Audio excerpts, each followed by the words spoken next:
Profesa Madhuku vopindira panhau dzema-constitutional amendments nekuextenda kwetemu yemutungamiri wenyika yeZimbabwe. Toona kuti panguva inoyi aiwa hazvina kumira mushe, vanhu varatidza kuti vakachaja, vanhu havasi kufara nezviri kuitiwa nevakomana veThe Ruling Party ZANU-PF neopposition Citizen Coalition for Change isiri the legitimate one. Sanapera mashoko anobuda achitaura tichiona vakomana vachiuya vachivhurirwa vachinzi zvamuri kuita izvi hazvisi pamutemo. Ribva subscribe, like, or turn the bell icon.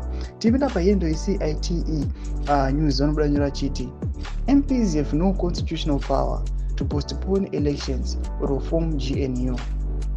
If you are an MP elected for 5 years, you cannot say, I wanted to give myself another 2 years.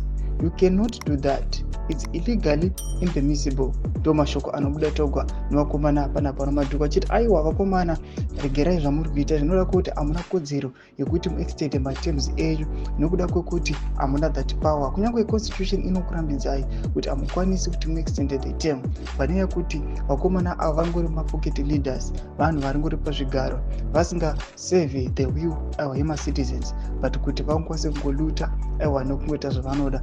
Zviitiko zviri kuitika nyika yeZimbabwe zvatikuona kuti panguva inoyi ungava pamusika ungava pamashopu vanhu vese vangogunun'una nhau iyi nokuda kwekuti people they know kwavakabva 2017 aiwa kwava kure, and now vakuona kuti kwavakabva 2017 ndo kwavada kudouble again kuti vanosvitswa kuna 2033. Vanhu zvavari kuramba vachiti this constitutional amendment aiwa hatisi kuida, but tinoti macitizens ari in fear just because vanotya. Vanhu vemunyika yeZimbabwe they do not have the courage aiwa yekunostaja maprotest vachimisa all this zviri kuitika izvi. Mubudise mafungiro enyu munoti kudii pamusoro pechiitiko ichi. Abvina comment section medu mubudise mafungiro enyu, musana subscribe or like, turn on the bell icon.